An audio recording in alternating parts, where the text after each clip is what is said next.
there's lots and lots of even smaller things, right? Every month we delay AI-based drug discovery programs. We are delaying the cures to all sorts of diseases. Every day that we delay AI systems figuring out ways to produce better crops is a day that some people in the third world will starve to death. Now, I know there are many people who don't care very much about cancer patients or people who go hungry or this sort of thing. But, to me, I think that delaying economic progress of various kinds has a real cost.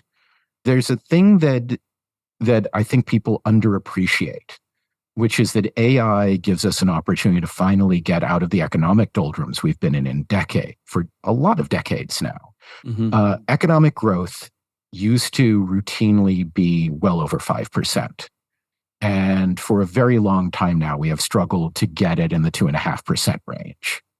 With AI, we may be able to get economic growth back above 5% and even perhaps way above 5%.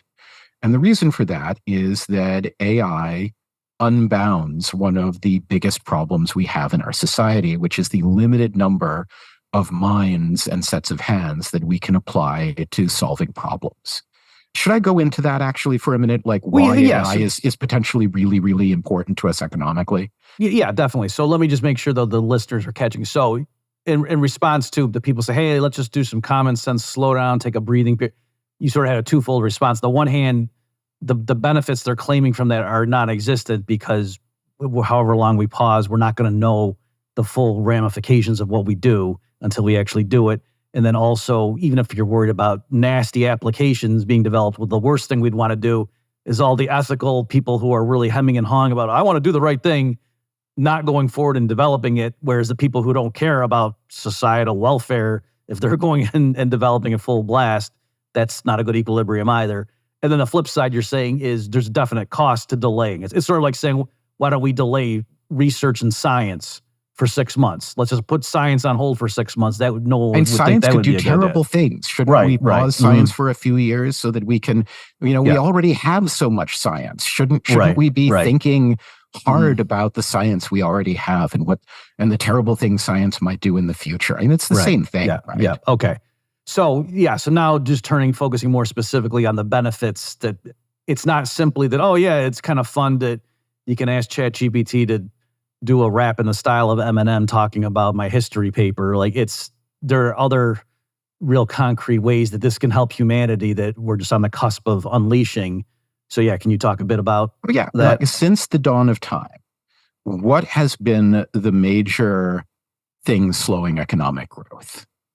And it has always been the number of minds that you can apply to any given problem, the amount of effort that you can put behind any problem that you need to solve.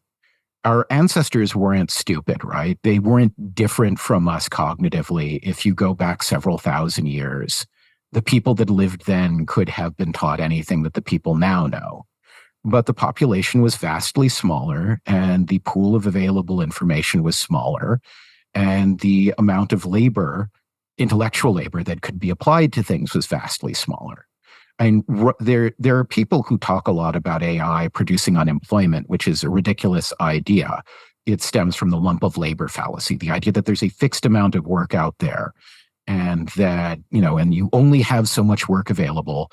And if there are people already doing all of that work, then new people will have nothing to do, which is garbage, right?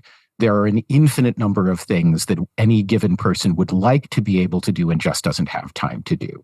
If you had the time, you would actually go in and renovate your basement. You'd finally fix the knocking sound in the heating system or do dozens of other things that you don't have time to do because you have to earn a living and because your kids are screaming for dinner and other stuff like that. And this is true on a larger scale, on a society's wide scale, right? What keeps cancer research going slow is the fact that there are limited numbers of researchers, and there's limited amounts of resources that we can apply to doing cancer research.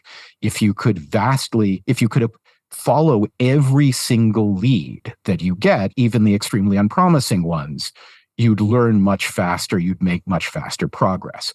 What slows the development of computer software, right? It's the limited number of programmers out there. You can imagine all sorts of programs that you would want on your computer or things that you would want the software on your computer to do. And you don't get them because there's a limited number of computer programmers, and the computer programmers are expensive and they're being used for particular tasks right now. And I could go on down the line, everything from why is it that no one has fixed this process in my company to why is it that this website looks so terrible? Anything you pick, we're almost always constrained on labor and broadly construed. Well, now we're going to be in an era where we're no longer constrained by labor. And this is astonishing and wonderful, right? Suddenly you're in a situation where any dream you have, you can get enough labor to apply to it, right?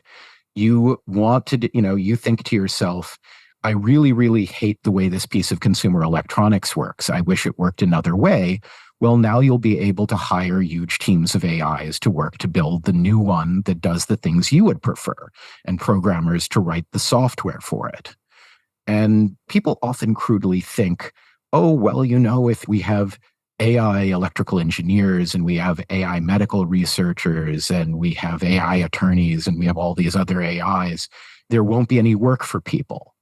But really what happens is that when you drive down the costs of many of these services and make things more available, suddenly people start doing things that they never would have imagined doing before. If aluminum is more costly than gold, then you'll end up in a situation, as we did in the early 19th century, where Napoleon served his most honored guests on aluminum tableware. And the reason he used aluminum tableware was because it was incredibly expensive. But you make aluminum really cheap, and you don't eliminate the market for aluminum. The 5 people who were buying aluminum before don't buy their small amount of aluminum, and there's the end of the market, and and no one makes any profit anymore. No, suddenly aluminum gets used in all sorts of applications. It gets used for wrapping food. It gets used in aircraft. It gets used in electrical. It gets used everywhere because that particular thing costs very little, you have the opportunity to use it all over the place. I know lots of people who are hand-wringing about all of the world's artists becoming unemployed because of AI-generated art. Well, I've been putting AI-generated art to illustrate a blog that I run. Mm-hmm. I would never have hired an actual human artist to do any of the art for the blog because I couldn't have afforded to. There would have been no way to pay for it, and so it simply wasn't a thing I would have done.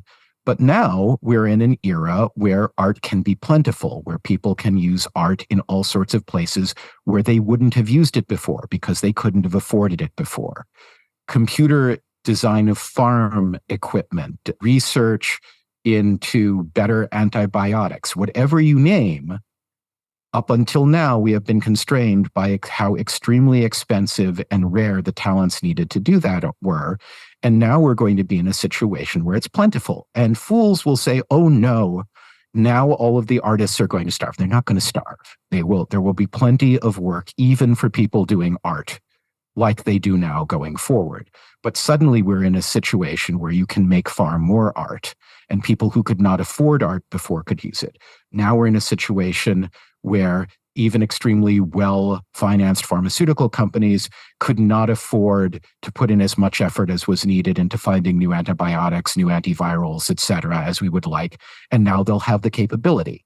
This is going to transform society. The crude way to think of this, the way that economists would think of this, it's not crude when economists think of it, but normal people, when they think about economic growth, it seems like some sort of vague idea. Why do we need more economic growth? Who is more economic growth going to help? Isn't the only thing that grows forever a cancer? Isn't it bad that we have more economic growth? They don't think about it clearly. What more economic growth means is that we're all richer, that we all live longer, happier, healthier lives, that we have more of the things that we want. And increasing economic growth, even just a couple percent, would transform all of society. And I think it's going to be much more than that. And that's a really good reason not to slow down on this stuff, but rather to accelerate. Hey, everybody, this is Bob Murphy. Thanks for listening to this clip from the InFi podcast. If you like what you heard and want to hear more, please consider subscribing and share this video with others. We've got new episodes dropping every Friday with more insightful discussions. Stay tuned.